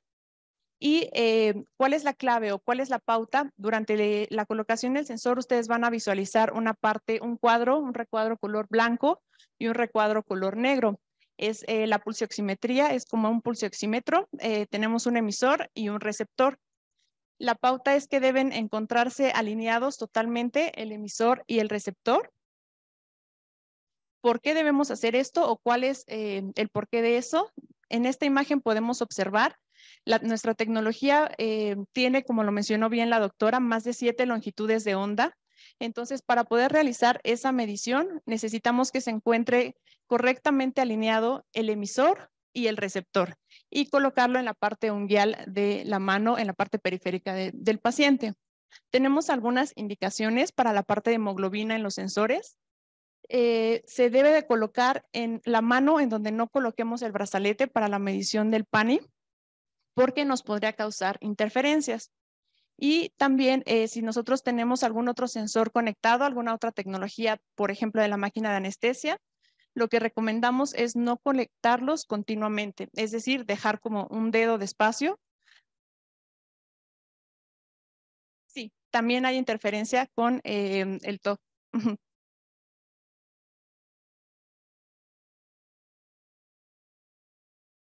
Y nosotros al hacer la integración del Radical 7 con el root, vamos a tener algunas opciones que podemos utilizar. De primera instancia vamos a ver estas dos imágenes, son las alarmas para silenciar alarmas, alarmas visuales y alarmas auditivas. Posteriormente aquí la pantalla va a ser táctil, nosotros vamos a poder accesar. Tenemos en esta parte de arriba, dice adulto, es donde vamos a poder modificar el perfil, desde un neonato, pediátrico o un paciente adulto. Y en la parte de abajo, una vez que nosotros estamos monitorizando la parte del Radical, vamos a tener una opción para un menú adicional en donde tenemos 3 opciones. La primera nos habla del modo de sensibilidad del sensor. Tenemos 3 modos, APOD, Norm y Max, que nos habla de qué tan sensible va a ser la medición del sensor con nuestro equipo. Nos habla de, podemos utilizarlo, el APOD es una sensibilidad adaptativa que nosotros podremos utilizar no en áreas de quirófano, pero es cuando hay posibilidad de que el paciente tenga movimiento o quiera retirarse el sensor o haya riesgo de desprendimiento del mismo.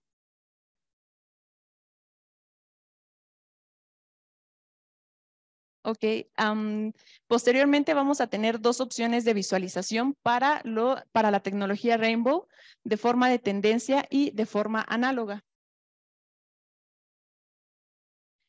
Estas serían las 2 opciones de visualización, pero haciendo hincapié en lo que revisamos la doctora previamente, nosotros hacemos pues el consejo o de poder utilizar esta tecnología hablando de PBI y hemoglobina de forma de tendencia.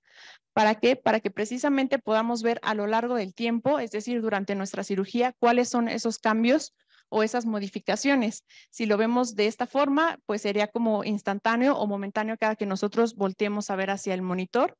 Sin embargo, en tendencia podemos verlo, incluso podemos recorrernos a través de él. Ahorita podemos revisar cómo esa parte se hace, pero se va grabando toda la tendencia durante toda la cirugía.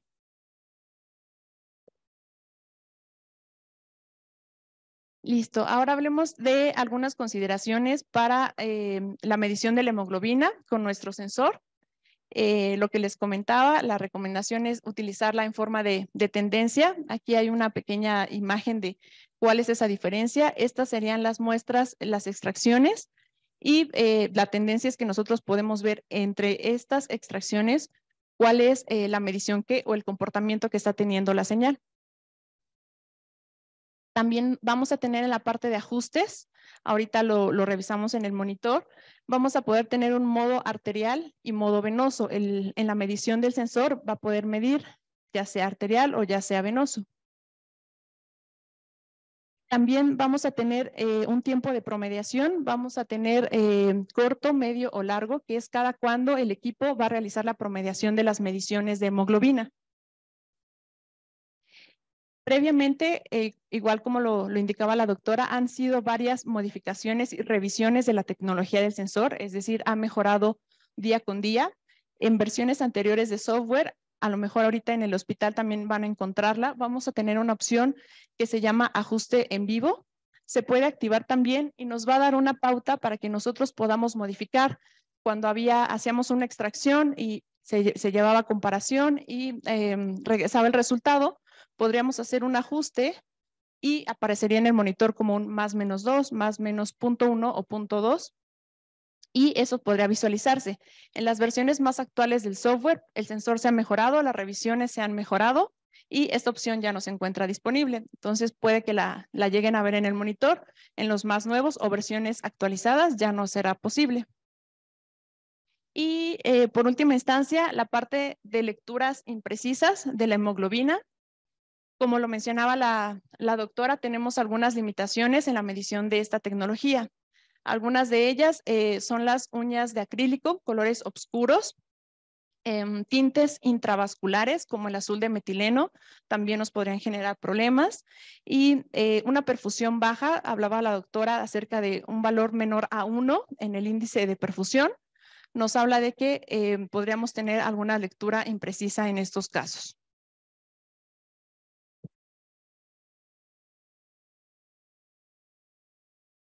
Posteriormente vamos a pasar a la parte de SedLine. Es la otra tecnología que hablamos previamente.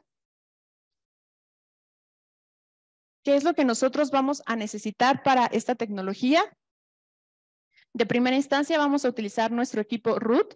En el lado derecho del equipo root vamos a poder encontrar, perdón, en el lado izquierdo vamos a encontrar 3 entradas. Nosotros las llamamos MOC 9. Son entradas en donde nosotros vamos a poder conectar el módulo de SedLine. Posteriormente vamos a necesitar el módulo. Es el módulo normalmente, o a veces es muy común que pensemos que es únicamente un cable, pero es donde realmente se realiza todo el procesamiento de la señal. En esta parte es importante tener cuidado al momento de utilizarlo, al momento de manipularlo, porque no es únicamente un cable. Posteriormente vamos a utilizar el cable de paciente. Estas partes son reutilizables, el módulo y el cable del paciente. Por último, vamos a tener el sensor de SedLine.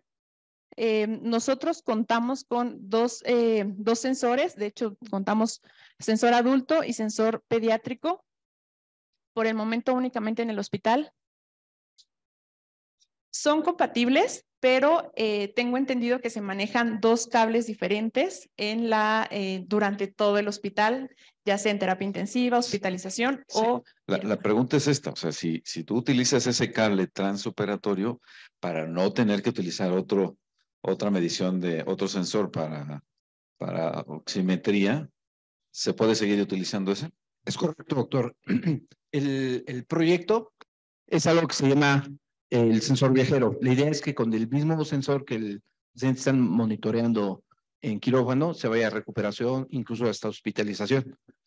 Inclusive, pueden seguir monitoreando hemoglobina en recuperación. Bueno, continuando con la presentación, una vez que tenemos todo lo requerido, el root, el módulo, el cable de paciente y el sensor es desechable. Tenemos algunas indicaciones para la colocación del sensor. De primera instancia debemos limpiar bien la frente del paciente con una gasa, algún algodón, para poder retirar piel muerta, células, grasita que pudiera tener el paciente para obtener una mejor medición y que no haya interferencia en la señal. La indicación es sacar el sensor de la bolsa y romper los bordes extremos y posteriormente despegarlo. Trae como una plaquita donde se retira el sensor y comenzamos colocándolo encima de la nariz, que es el centro, hacia los costados. Siempre tratar de evitar la parte de las cejas por el tema de interferencia y cualquier cabello que pudiera tener enfrente al paciente, retirarlo también para que no haya problema. Alguna diferencia que tenemos con los sensores de BIS, con BIS la indicación es que tenga que oprimirlo o causar un poco de fuerza en la colocación del sensor. En nuestro caso no, es únicamente adherirlo a la piel del paciente ya que cuenta con un gel. El gel ya está en cada electrodo y nosotros si oprimimos demasiado ese gel podría escaparse generando interferencia con el equipo.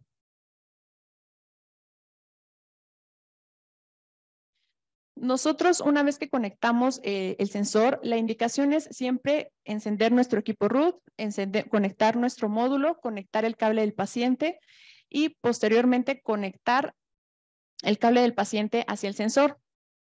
Una vez que nosotros lo conectamos, vamos a tener una opción de visualización del estado de los electrodos para que nos pueda indicar si están correctamente y nosotros podamos tener una medición confiable. Manejamos diferentes colores, pero el estado ideal de cada electrodo es que estén en color verde, como se muestra aquí en la imagen. Si llegara a haber algún problema con estos electrodos durante la cirugía, de forma automática, esta ventanita va a caer, va a aparecer de forma automática y nos va a indicar que algo está pasando con los electrodos. Estos son los colores que nosotros manejamos. El color verde es de forma ideal, la conexión de forma ideal. En color amarillo es que hay una impedancia, pero todavía se puede realizar la medición correctamente. Si nosotros encontramos el color rojo o el color azul, ya no habría una buena medición, ya no se podría seguir monitorizando. Y también encontramos un tachecito color azul que nos indica un puente de gel. Lo que les comentaba puede ser algún tema del gel que se encuentra en los sensores.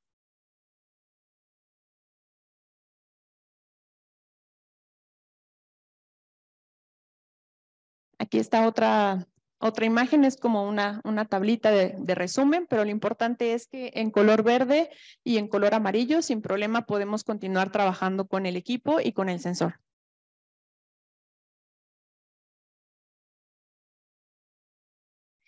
¿Y qué es lo que nosotros vamos a observar durante la monitorización de SetLine? Nosotros vamos a tener visibilidad de 4 canales de eje en tiempo real con un sensor bilateral. Vamos a tener un arreglo de densidad espectral y es una información del eje que es transformada al dominio de la frecuencia, la vamos a visualizar en Hertz. Nosotros también vamos a poder ver el estado, el índice de estado del paciente, como lo llamamos PCI en nuestra tecnología. Y una opción importante que nosotros vamos a ver, que mencionó también previamente la doctora, es que nosotros vamos a tener la identificación de supresión de picos. ¿Cómo lo vamos a poder visualizar? Aquí lo mostró la doctora, pero son franjas verticales color negro con una base color azul en el origen. Ahorita explico a qué me refiero con el origen. Y pues también manejamos una tecnología que se llama Multitaper DSA, que nos ayuda a ver de forma más definida. Si han tenido oportunidad alguna vez de trabajar con un BIS en donde les muestre el espectro, van a ver como esa diferencia en calidad de imagen.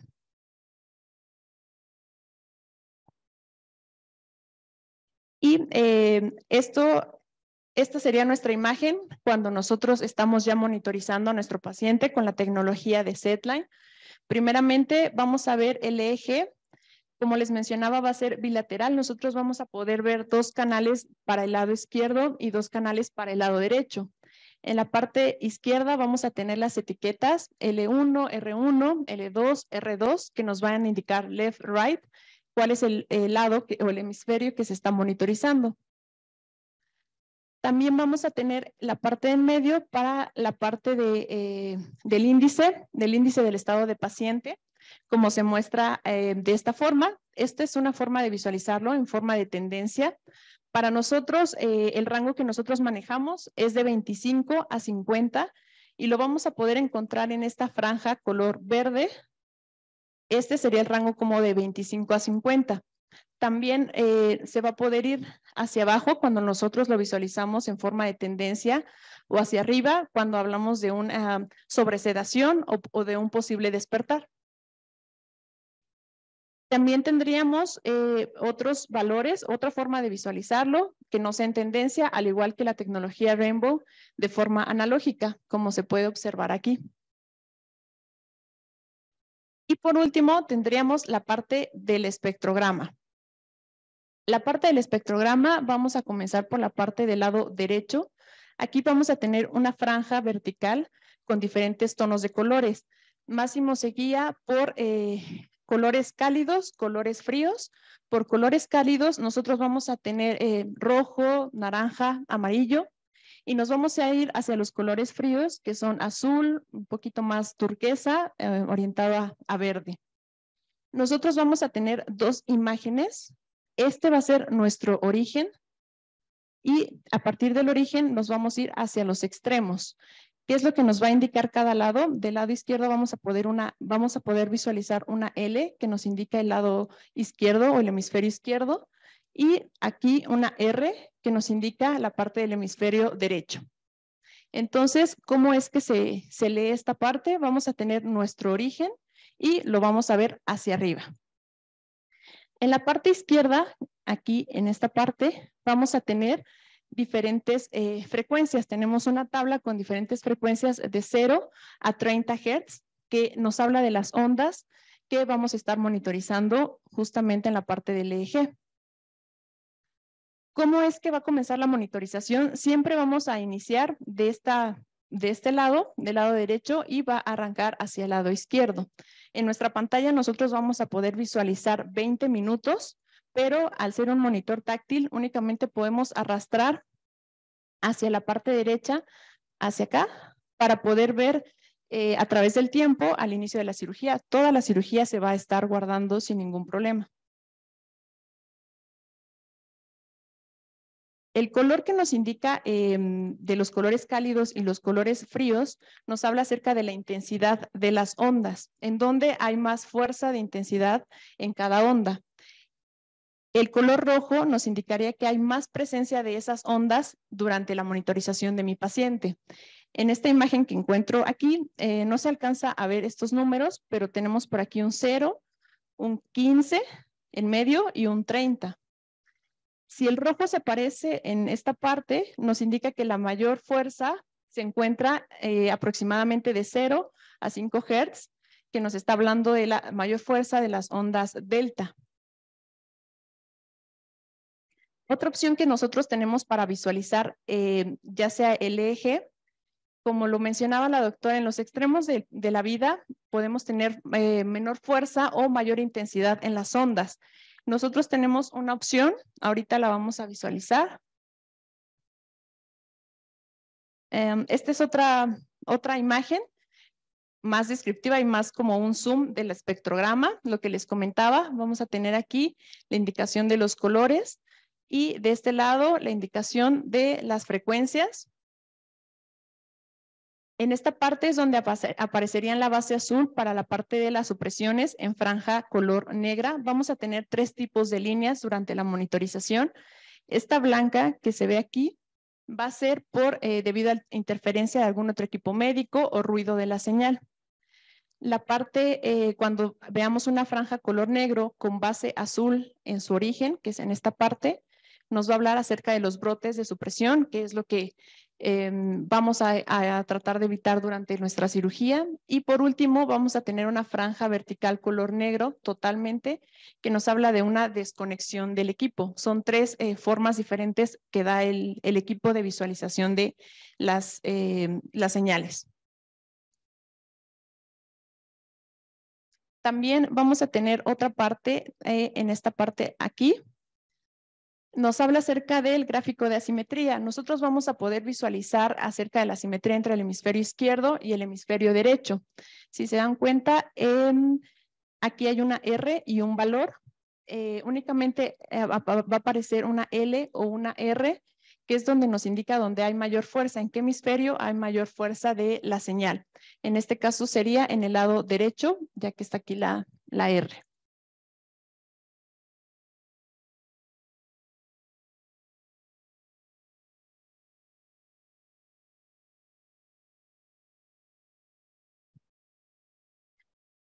Para la parte del eje, lo que les comentaba en los extremos para un paciente recién nacido o muy joven o un paciente adulto mayor, en donde la fuerza de la señal puede ser más débil o más difícil de ver, nosotros tenemos opciones para cambiar la amplitud. Dependiendo del tipo de paciente, hay recomendaciones para utilizar el monitor. ¿Qué es lo que es la amplitud? Nosotros vamos a poder ver más grandes o más pequeñas las ondas. Es misma monitorización, mismo paciente, pero si nosotros modificamos esa parte, incluso podría parecer que hay una línea continua o un brote de supresión continuo, pero depende de esa modificación. También nosotros vamos a poder ver la velocidad, cambiar la velocidad de la señal durante la monitorización, hacerla más lenta o más rápida.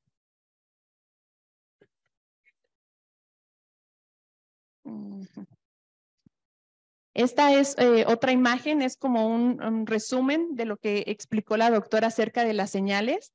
Vamos a tener nuestro origen y nuestros 2 hemisferios monitorizados al mismo tiempo. Y en este caso mostraría el color rojo, colores cálidos con fuerza de la señal, con mayor fuerza de la señal, colores fríos, azul, con menor fuerza.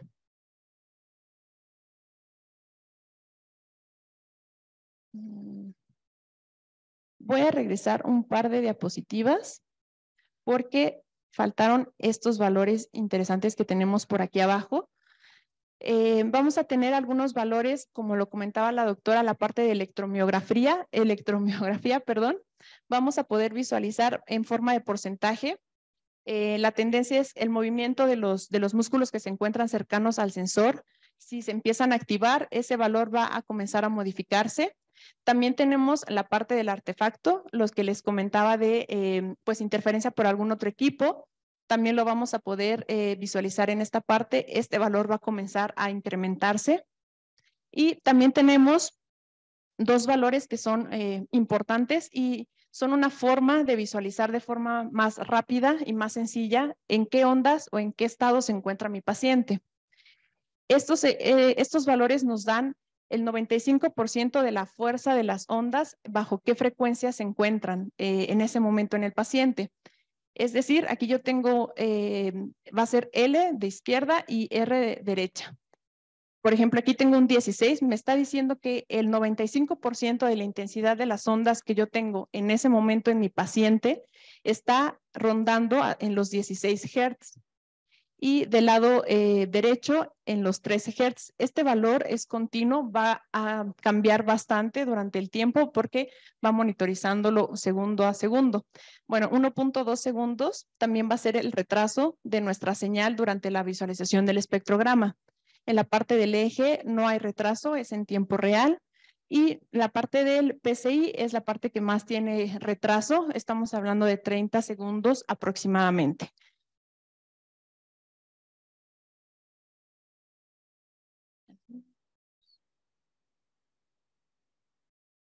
Y por último, platicarles un poquito de la oximetría regional. Fue un tema que no revisó la doctora, pero es algo que tienen disponible en los equipos junto con la tecnología de Masimo. Brevemente, ¿cómo es que funciona esta tecnología? Es a través de espectroscopía. Nosotros vamos a tener unos emisores y un emisor, perdón, y dos detectores. Nos habla acerca de, son ondas. Una pasa a través de forma superficial que nos va a quitar la parte de la piel, del cráneo, y va a poder profundizar hasta algo más adentro, que es la parte del cerebro.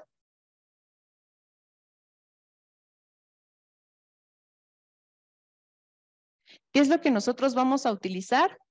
Vamos a utilizar los sensores, también van a ser sensores desechables, sensores adulto y sensores pediátricos.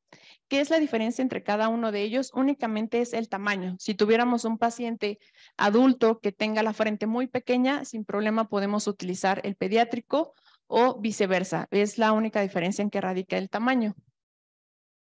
También vamos a utilizar el módulo y la parte de las conexiones de MOC9. Puede ser, tenemos 3 conexiones en cada root, podemos conectarlo en cualquiera de las 3, es indistinto. Y esta es la visualización que nosotros vamos a tener para la tecnología de O3 o oximetría regional. De igual forma, esta sería la colocación del sensor, limpiar bien la piel del paciente.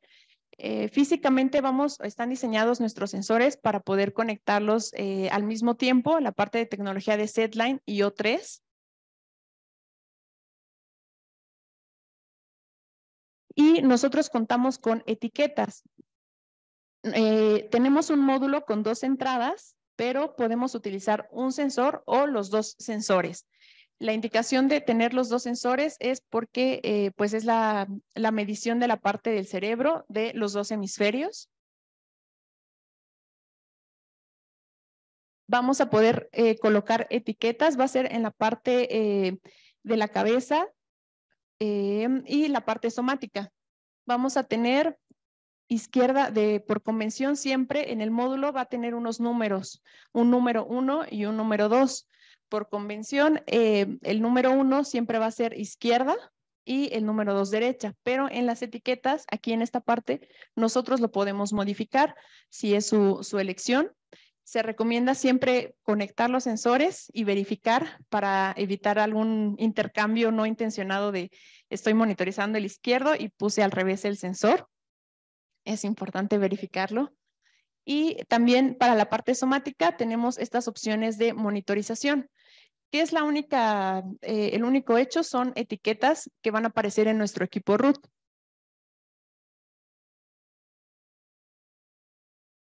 ¿Qué es lo que nosotros vamos a medir con esta tecnología? Vamos a medir la saturación de la hemoglobina regional en el tejido. Nosotros podemos utilizar desde un sensor con un módulo, 2 sensores con el mismo módulo o hasta 4 sensores. Podemos conectar 2 módulos al mismo tiempo con el equipo root y puede monitorizar los 4 sensores. Como les comentaba, tenemos pacientes adulto y pediátrico. También vamos a poder visualizar el valor de la saturación de oxígeno en forma de tendencia y en forma de valor. Va a ser posible colocar en multisitio y de igual forma utilizamos el equipo root.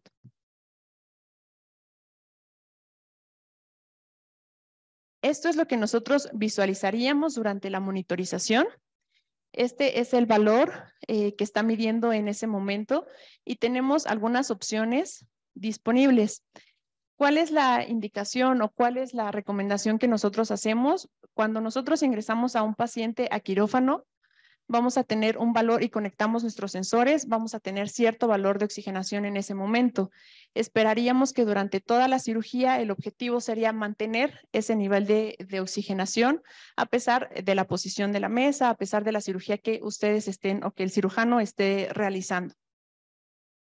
Vamos a tener una opción en esta parte de aquí que nos va a accesar a un menú de opciones. La primera es la selección del sitio, que ya la revisamos, sea cerebral o somática. También vamos a poder definir la línea de base. La línea de base es un valor que nosotros, como les comentaba, puede ser al inicio de la cirugía, antes de que comience. Podemos hacer este marcaje. Al oprimir este botón, seleccionar, ok, mi paciente está en 67 y durante toda la monitorización se va a mantener esa franja horizontal color verde y esta indicación que fue nuestra línea de base de referencia. Y también vamos a tener unos valores en la parte de aquí abajo. El principal es la diferencia, es un diferencial entre la línea de base y nuestro valor actual que se va a ir marcando a través del tiempo. ¿Cuál es la diferencia que yo estoy teniendo entre cómo llegó mi paciente y cómo se está comportando durante toda la cirugía? También vamos a tener este valor de aquí, que es un valor de área bajo la curva. Nosotros vamos a definir un límite inferior para que nos alarme. Podemos hacerlo con el equipo y este valor va a ser acumulativo y me va a ir indicando en el tiempo cuántas veces nuestro valor original se nos está yendo a menor de nuestro límite inferior. Nos habla acerca de una diferencia entre la oximetría periférica que nosotros tenemos y la oximetría regional. En caso de que estén utilizando únicamente O3, este valor no aparecería. Y por último, les voy a mostrar algunas opciones rápidas que nosotros podemos hacer con el equipo en cuestión de configuración, de presentación del monitor, combinando las 3 tecnologías, que es Rainbow, SedLine y O3. Esta es una imagen de lo que les comentaba de los sensores. Están diseñados para que se puedan colocar uno con el otro al mismo tiempo y no haya ninguna interferencia. Esta sería la indicación. Tiene unas franjas color negro para que nosotros podamos colocar la lengüeta del sensor en la frente del paciente. También nosotros vamos a tener, al conectar las 3 tecnologías o 2 tecnologías o una tecnología, vamos a tener distribuciones disponibles de cómo acomodar nuestros equipos. Ahorita lo pueden ver en el equipo. Nos vamos a ir a la parte de configuración, distribución y distribuciones disponibles. Esta sería lo que nos las mostraría. Tenemos por colores las tecnologías, ya sea de Rainbow, SedLine y O3, y nos muestra qué tanto queremos abarcar, qué tantas opciones queremos abarcar, qué es lo que nos interesa más ver durante la monitorización y lo que nos interese un poco menos, hacerlo más pequeño y ponerlo incluso en la parte de abajo.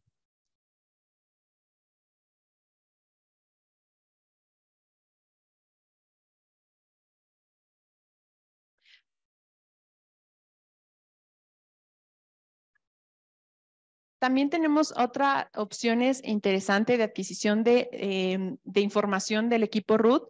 Tenemos dos formas. La primera es que podemos utilizar capturas de pantalla en el equipo y se van a guardar para posteriormente poderlas sacar en una USB. ¿Cómo hacemos esta acción? Al ser una pantalla táctil, vamos a ocupar nuestros 3 dedos y deslizarlos al mismo tiempo hacia donde se encuentra el equipo Radical 7, hacia mi lado izquierdo. ¿Y qué es lo que va a aparecer? Va a aparecer una imagen alrededor como nublosa y nos va a aparecer qué número de imagen es la que nos está mostrando. El equipo puede guardar hasta 20 imágenes. ¿Qué es lo que va a hacer? Se va a ir modificando la más antigua, se va a ir eliminando y nos va a dejar las 20 imágenes. Estas imágenes se quedan en el equipo y posteriormente nosotros podemos extraerlas a través de una USB.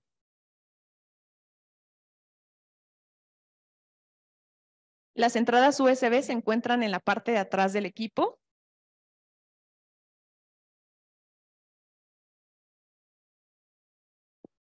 Y también tenemos dos opciones para monitorizar a mi paciente. Una de ellas son sesiones del paciente en donde nosotros podemos guardar algún nombre, la fecha de nacimiento, alguna información del paciente y va a ir cronometrando en la parte izquierda, en la parte inferior izquierda, va a ir cronometrando el tiempo de la cirugía. Al finalizar, finalizamos la sesión y nos va a guardar el tiempo y los valores. También tenemos opciones de marcaje o rutinas que ya están establecidas en el equipo. Nosotros vamos a encontrar de igual forma una banderita en la parte inferior izquierda y al abrir ese menú nos va a aparecer rutinas ya establecidas dependiendo del área donde nosotros nos encontramos. Para el área de quirófano vamos a encontrar intubación, inducción y son marcajes que nosotros vamos a hacer en el monitor. ¿Cómo se van a visualizar? De esta forma. Va a aparecer una franja en la monitorización de Rainbow, una franja vertical que nos va a indicar la etiqueta, intubación, inducción, y nos va a marcar la hora en la que se hizo ese marcaje.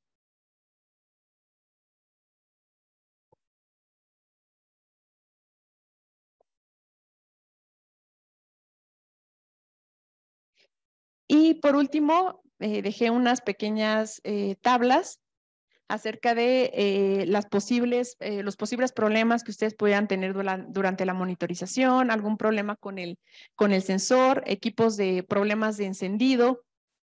Los equipos cuentan con una batería independiente. El Radical tiene batería de 4 horas, el equipo Root tiene una batería de 4 horas.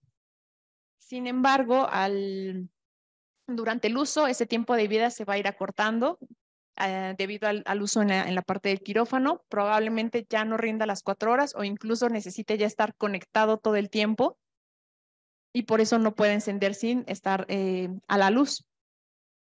También pueden aparecer mensajes de reemplace del sensor. El sensor puede que esté dañado o puede estar defectuoso, incluso si nosotros lo llegamos a abrir. Es muy poco común, no me ha tocado, pero pudiera presentarse el caso. También puede haber errores de conexiones. Y también al buscar el pulso del paciente también puede haber un pequeño retraso. Una forma de visualizar esto o de revisar es verificar el LED. El LED, la luz que se encuentra en el sensor, debe estar parpadeando y debe estar encendida. Es una forma de validar que nuestro sensor está funcionando correctamente.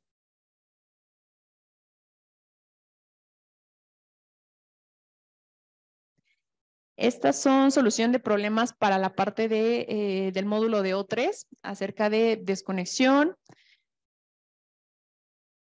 también de problemas que pudiera estar defectuoso el sensor.